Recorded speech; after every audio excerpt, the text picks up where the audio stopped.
Hi, I'm Connie Dykstra. I live in Kennebunkport and I'm on the board here at the Kennebunkport Library. I have two children who are grown up now and have kids of their own. Their names are Peter and Katie, and I have five little granddaughters with Peter and Katie.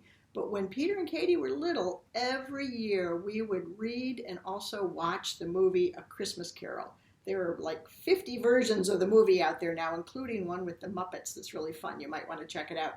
But I'm going to read you a pop-up version of the original book, and here's a facsimile of what the original book looked like. It was written in 1843 by Charles Dickens, who's written lots of other really famous books. But this one has been popular all through the years because it's a wonderful Christmas story. And here's A Christmas Carol by Charles Dickens.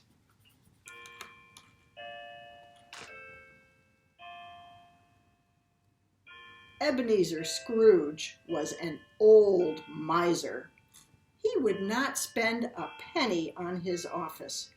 He made his assistant, Bob Cratchit, work in the freezing cold. Bob would have loved to leave his job, but he needed the little money that Scrooge paid him to support his wife and children. Christmas was coming, and Bob thought of his youngest child, Tiny Tim, who was lame and walked with a crutch. He knew that he could not afford to buy his poor son even the smallest Christmas gift. When Bob brought up the subject of Christmas, all Scrooge would say was, "Christmas? Bah, humbug."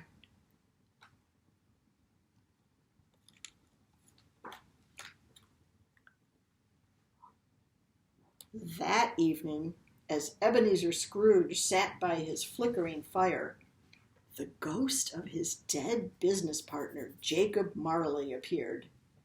Marley was bound in chains, which rattled as he walked. Scrooge was terribly afraid.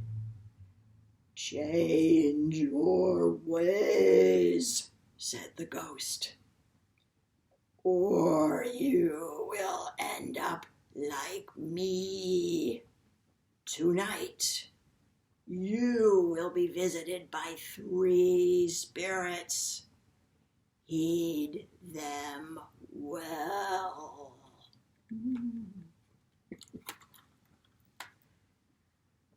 Marley's ghost had spoken the truth. Later that night, as the clock struck midnight, the first of the 3 spirits arrived. "I am the spirit of Christmas past," she said. "I will show you all that has been." The spirit took the trembling Scrooge from his bed and flew with him into his past life. She showed him all the terrible, terrible things he had done because of his greed and his love of money.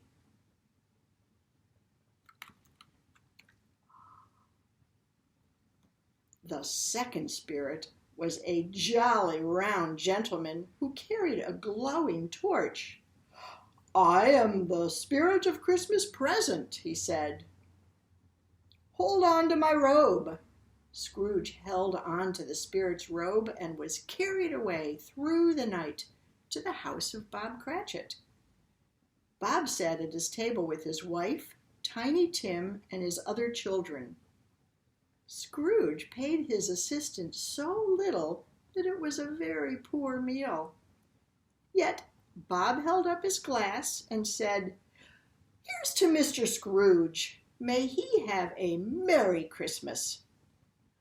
The old miser bowed his head in shame. "Oh, take me away from here, spirit," he said.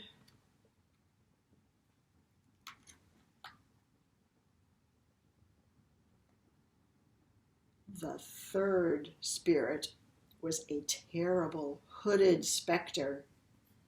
"I am the spirit of Christmas future," he said. "I will show you things that have yet to be." Then the spirit took Scrooge to a churchyard and pointed to a neglected grave on which was carved the name Ebenezer Scrooge. "No, Spirit, no!" cried Scrooge. "Take me back to my bed.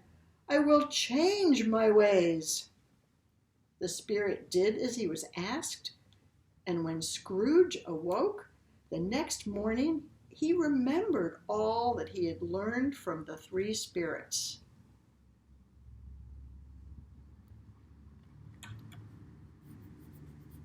It was Christmas morning, and Scrooge jumped up out of bed with a big smile on his face. He dressed hurriedly and rushed out into the street, wishing everyone he passed a Merry Christmas.